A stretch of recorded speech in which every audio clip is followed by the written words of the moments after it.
Sorry. All right. Good afternoon. I appreciate everyone coming out today.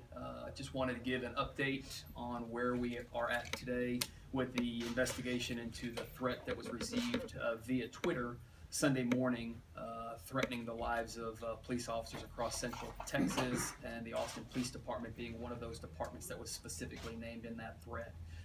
As you all are aware, this was a threat that was originated on a Twitter feed. It was an account that was set up. This threat was distributed across that Twitter account, and this account was then immediately shut down. We are not aware that this tweet was retweeted by anyone else.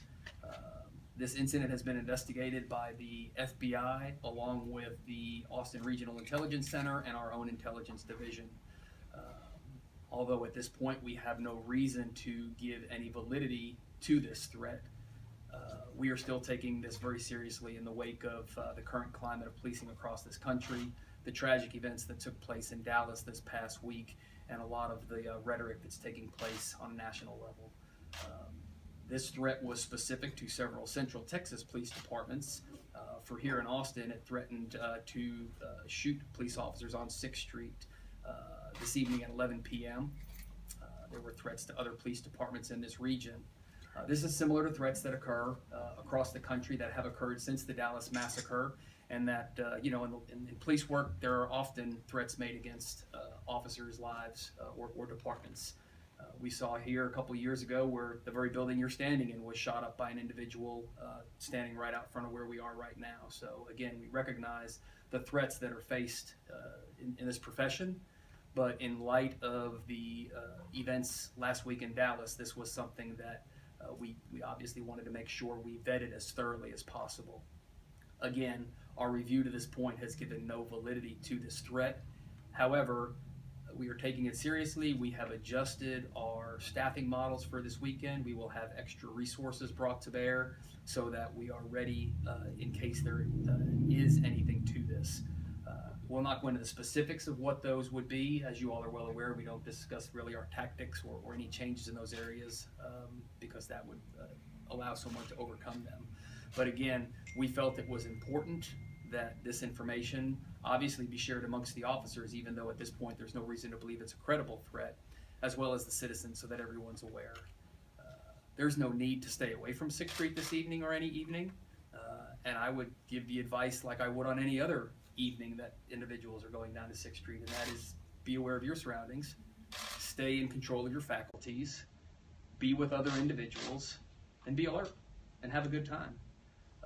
But again, this was a threat that was specific to the police department, Austin, as well as several others. It is in line with threats that were received in departments across the country.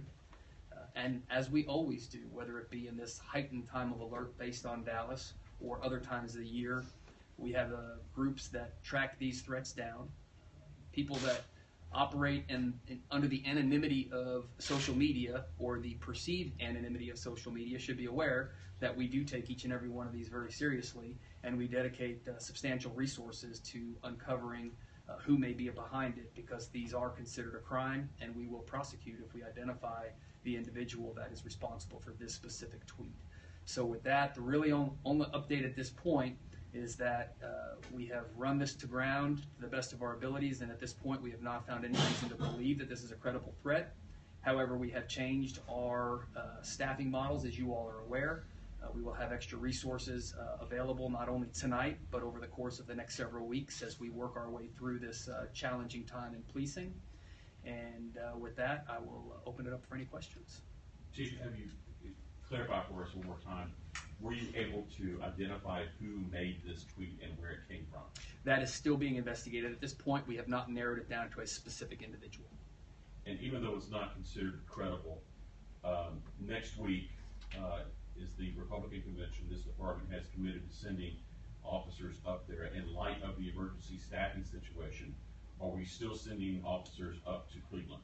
Yes, we will still have Austin police officers deployed to Cleveland for the Republican National Convention. We've made a commitment to that organization. That is an event that, as everyone is aware, occurs every 4 years, and it is beyond the resource capabilities of any one police department. We're fortunate that the Austin Police Department is a large enough department that we can send a contingency of officers to this event, and still maintain safety here at home. We have enough officers. This is coupled with the new staffing model we put in place over the next 14 days, where we can assign officers on a mandatory basis if we do not get enough volunteers to work patrol. We will have our patrol shifts filled at 100% for the next 2 weeks, and then after that we're going to reevaluate the current state of policing, the current state of threats against policing in this country, to determine if we want to continue with that increased staffing model. Building on that, studies have indicated that APD is understaffed when compared to other departments similar size. The budget discussions are about to begin. Is this a coincidence that this is all happening at the same time, or is this situation going to be used as a way to say we need more staffing at APD? I think the City Council last year authorized a study on the Austin Police Department on our community policing efforts, ways to increase our community policing. Along with that study was a staffing portion, and so we expect to get that report back in the next couple of weeks, and I think that will feed the discussion that the city manager will have with council during this year's budget discussions on staffing. As a result of some of these threats, I know there was legislation introduced today in Congress called Back the Blue. It would, I guess, increase penalties or sentencing for people who do kill a police officer. It would also open up some grant money for communities and police outreach. I mean, do you think that stuff like that would help, or do you think, like, what can lawmakers do to help you? Again, any grant monies that can put programs out there. This really boils down to relationships, communication, personal accountability. You've heard this department say it. We say it regularly. There is bad policing that takes place in this country.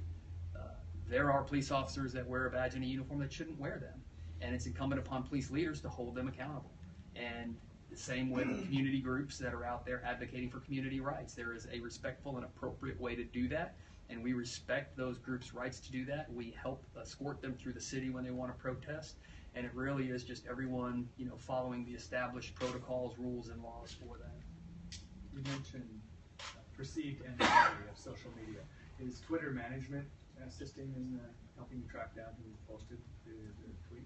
So without going into the specifics of the investigation, we have worked with them on this, and of course they have limitations on what they can and will do, as do other social media sites, but without going into the specifics of the investigation, I really can't say more than that.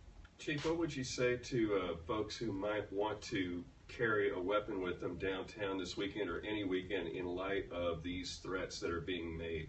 I mean, I know that the Dallas police had said that initially folks who were open carrying were considered suspects in that thing.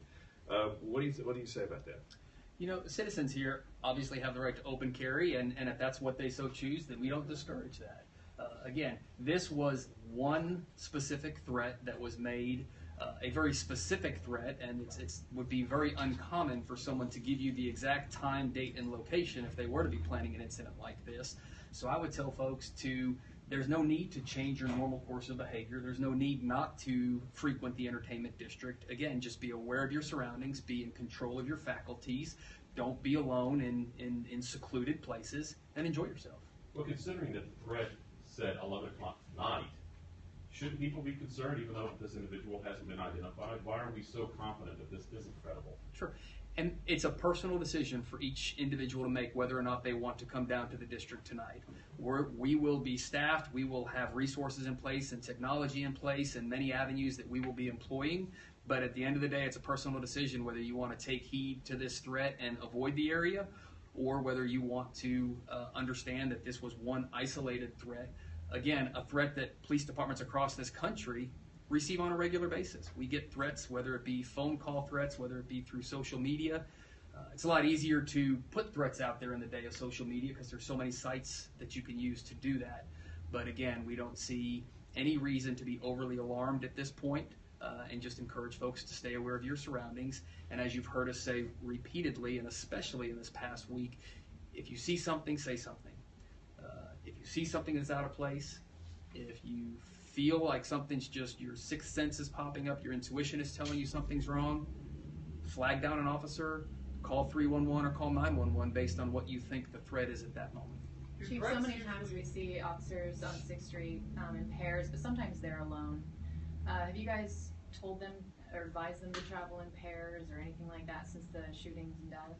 Sure. So with 6th Street and also with the officers that are on patrol across the city, we've not dictated that they go in 2 officer pairs. I know some cities are having officers ride 2 to a vehicle. Austin, our normal practice is 1 officer to a vehicle unless we have an officer that's in training. And so officers have the ability in Austin to ride doubled up right now because we have so many officers out on the streets because we've pushed all the way up to 100% staffing. So they can put 2 in a vehicle if they want, but we are not mandating that. Most major incidents happen after a threat was made. I'm confused. Sorry, I covered city policy, so I don't understand. Yeah. And I don't know what you mean by most major events. Did we have, let's take the ones in Austin. The guy that shot up this building, did he post on Twitter, did he make a threat to APD prior to his attack on Mr. Hunslet? Mr. McWilliams did not post any threats that I'm aware of prior to his conduct that night. Or any other events that you recall where we've had, did you guys foil a plot that you found that was in the process of a threat, after a threat was made? Or I can't give you any specifics on something similar to what you're describing in that somebody told us the date, time, and location of an attack and it actually ended up occurring. I cannot tell you. I'm not aware of that happening. We'll take one more question. None? Great. Thank you.